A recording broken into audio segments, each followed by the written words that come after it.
Hi everybody, I hope you're having a great day. Welcome to my channel. So I'm thinking about, instead of calling this Personal Guidance by Angel Fire, switching up the channel name to the Angel Fire Brief. I'm curious as to what your thoughts actually are, and I'm curious what kind of content and what you want to see me cover. And that's everybody, like friends from social media, friends in my direct personal life, everyday sphere, um, as well as my community in the hacker community.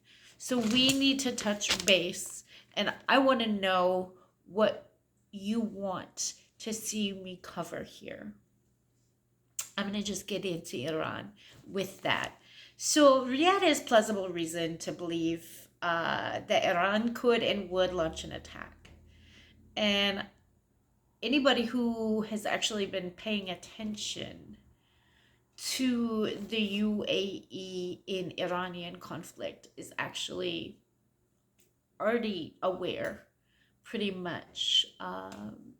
I could go into a huge little spiel about the Houthi and the militia and the Iranian funding to the Houthi militias in Yemen and the Yemenis attacking the UAE, and the UAE, in fact, having to be forced to gear up for war. In fact, running military exercises and trainings, ramping up for God knows what, as we speak. And I'm just going to leave that alone. I'm going to approach that whole thing and go into that in a later video to give you a little bit of background story. But what I want to touch upon today is Saudi Arabia and Airbus would utilize to be the possible targets of the military campaign. The IRGC. So I don't know how much background you actually personally know about the IRGC, but they are in fact the remnants, the Iranian Revolutionary Guard Corps are in fact the remnants of what had happened um, after the Iranian Revolution, in fact. So in the 1970s, I don't know how many of you have seen this famous um, movie called Argo, but it is pretty interesting. It is, in fact, based on a true story. Um, and I'm going to just leave it at that.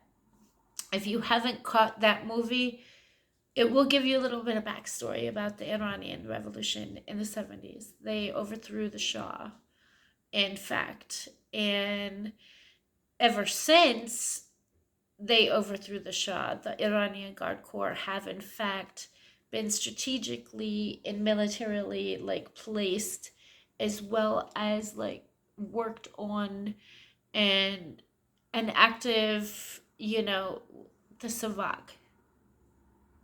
And I'm just gonna leave it at that. There's an entire intelligence community that had sprung out of all of those things, and the internal military police, as it were, had initiated, I think, the initial stages in the branches of the IRGC. But anyway, so I will get into that all subsequently, maybe another possible video to follow up. So that's two possible follow-ups just from what I laid down right there. I'm really well connected in the Persian community. I'm part Persian myself. I am Magyar native and white woman. So Magyars from Hungary are technically, ethnically, a bunch of different tribes. Some are more European and some are more Indo-European. And the Indo-European roots of Magyar folks were Turk and Persian. Some ethno groups in Hungary are specifically Turk. Some are specifically Persian in their Indo European faction of their bloodline, but I happen to be both. So, just a little bit aside about me in case you wanted to know. The driving the focus to its perceived enemy targets in plain sight, in September, Iran launched a series of airstrikes, ballistic missiles, and drones. They deleted a drone that was headed towards a U.S. airbase. In fact, they completely had retaliated effectively. In essence, American forces scrambled a fighter jet to blow it down. That thing, Saudi Arabia and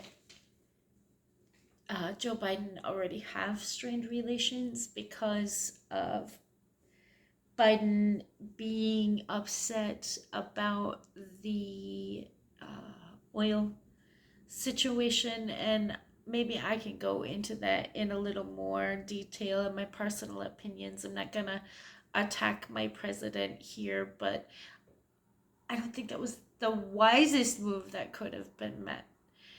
Anyway, I don't really attack my president with the journalism that I put out. I think it's really kind of childish and uncalled for and very partisan and not actual journalism. I think actual journalism is supposed to remain objective as well as informed. And I mean, although I think that was the wrong move, I do think that he could have approached it from a different angle.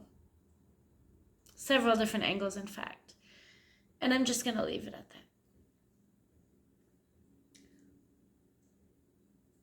But because of the strained relations, the raised prices of fuel and oil, and the current administration's policies towards the Saudis have in fact hiked the oil index. And we need to talk about that too. Dear Mr. President, I've actually been a supporter of yours in the media as well. And you need to silence your critics here yet again. Because this is, yeah.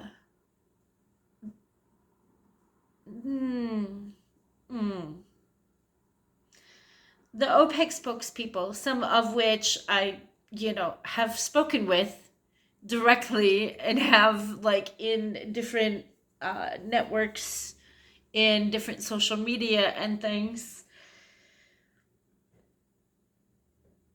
cut supplies under pressure to the Biden administration some time ago. So that, like, in fact, plays a key piece of some of this puzzle. Some speculate the decision was made in an effort to put pressure on the Biden administration's policies on arms and add arms trade agreements and foreign weapons trade, both later laterally, and bilaterally. The Iran and Houthi-backed army have in fact been targeting the UAE in and out of the past several years.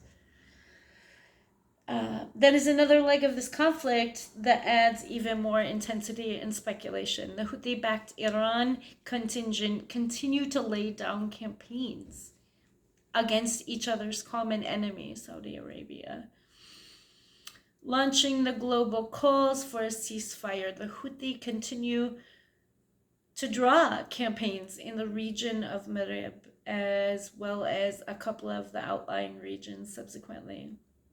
The United Nations addresses the situation in Yemen, demanding aid and support in Maghreb. Millions of lives are at stake as UAE again has been forced to ramp up military exercises, preparations for plausible and upcoming offenses. Hopefully not. Refugee agencies have been scrambling to raise aid for Yemenis living under Houthi rule. The Biden administration was voted at holding talks with Oman, Saudi Arabia, the US, and Yemen. The nuclear deal was signed after Ramadan last year, ironically, right after I took my Shahada. The projection of Yemen's ending crises were negotiated in Maghreb last year. Then the recent protests in Iran, Tehran, and other areas, people are in fact protesting for women's rights. And I'm going to get into that like hard in a minute. In Tehran over the last few years, women and men have taken to the streets in protests excuse me, to what some sources say is not just against the government, but women have taken to the streets in protest about regarding the hijab. Clearly, you can see that I am not covered, and I am a Muslim. So I'll get into that subsequently as well. But women continue to plead to the West